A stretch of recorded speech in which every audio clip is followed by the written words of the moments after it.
आज हम बात करने वाले हैं जॉन हर्ट्सी की एक बहुत ही अहम किताब हिरोशिमा के बारे में। यह किताब हमें परमाणु बम के उस पहलू से रूबरू कराती है जो अक्सर छूट जाता है, इसका मानवीय पहलू उन लोगों की नज़रों से जिन्होंने इसे सच में झेला था। युद्ध की असली कीमत आम लोग चुकाते हैं। बस यही एक लाइन समझ लीजिए इस पूरी किताब का दिल है। यह हमें याद दिलाती है कि इतिहास की बड़ी बड़ी घटनाओं के पीछे हमेशा इंसानों की अपनी अपनी कहानियां होती हैं। ये किताब हमारा ध्यान राजनीति से हटा के सीधे लोगों पर लाती है। तो चलिए इस कहानी में थोड़ा और गहरा उतरते हैं। देखिए, ये किताब कोई मिलिट्री स्ट्रैटेजी या युद्ध की योजनाओं के बारे में नहीं है।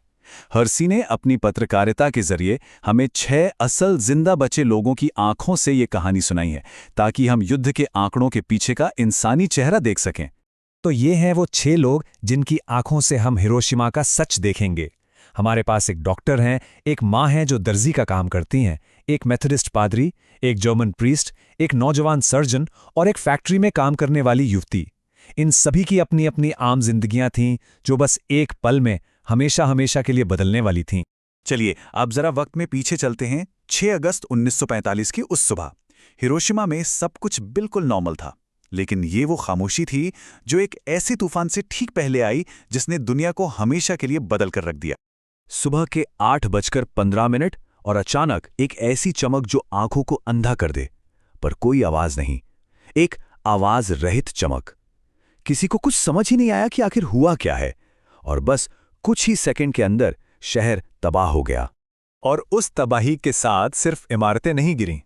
असल में जो ढह गया वो था पूरा का पूरा समाज। वो सामाजिक व्यवस्था जिसे बनने में सदियां लगती हैं, वो पल भर में राख हो गई।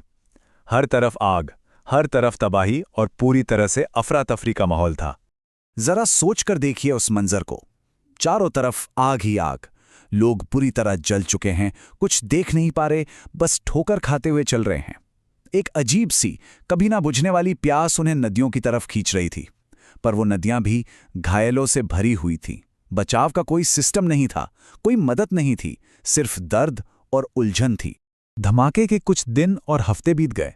जो अफरा तफरी थी वो थोड़ी शांत हुई, पर तभी एक नया, एक छिपा हुआ खतरा सामने आने लगा। एक ऐसी रहस्यमयी और डरावनी चीज जिसके बारे में कोई कुछ नहीं जानता था।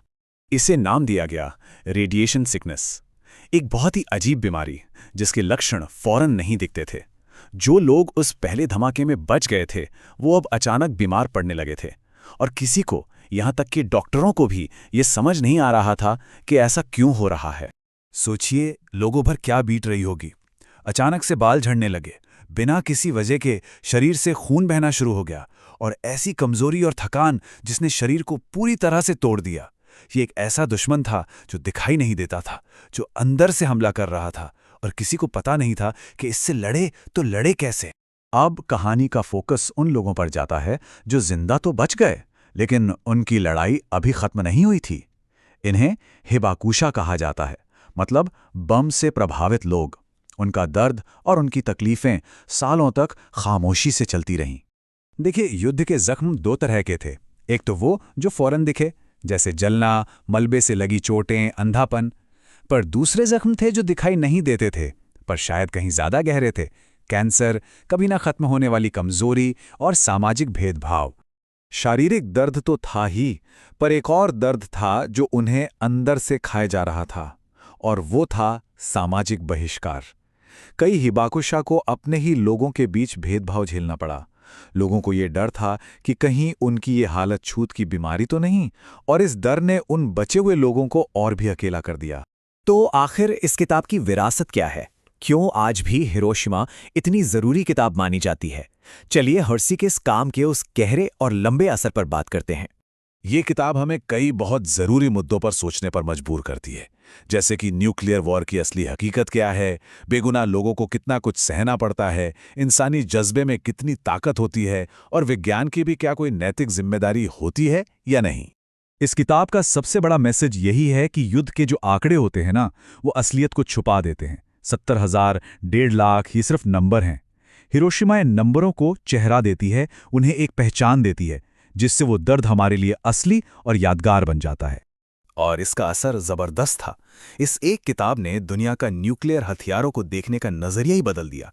इसने पत्रकारिता को एक नई दिशा दी, शांति के लिए चल रहे आंदोलनों को प्रेरणा दी, और आज भी इसकी बातें राजनीति में उतनी ही मायने रखती हैं। तो हम घूम फिर कर वहीं आ जाते हैं, उसी एक पावरफुल सच पर जहां से हमने ये पूरी बात शुरू की थी। युद्ध की असली कीमत आम लोग चुकाते हैं। ये कोई राजनीतिक बयान नहीं, बल्कि एक गहरी इंसानी सच्चाई है जिसे हर्षी ने पूरी दुनिया के सामने लाकर रख दिया। तो जाते जाते बस एक सवाल कि हम ऐसा क्या करें कि इतिहास की बड़ी बड़ी घटनाओं के पीछे जो इंसानी चेहरे हैं उन्हें हम कभी न भूलें।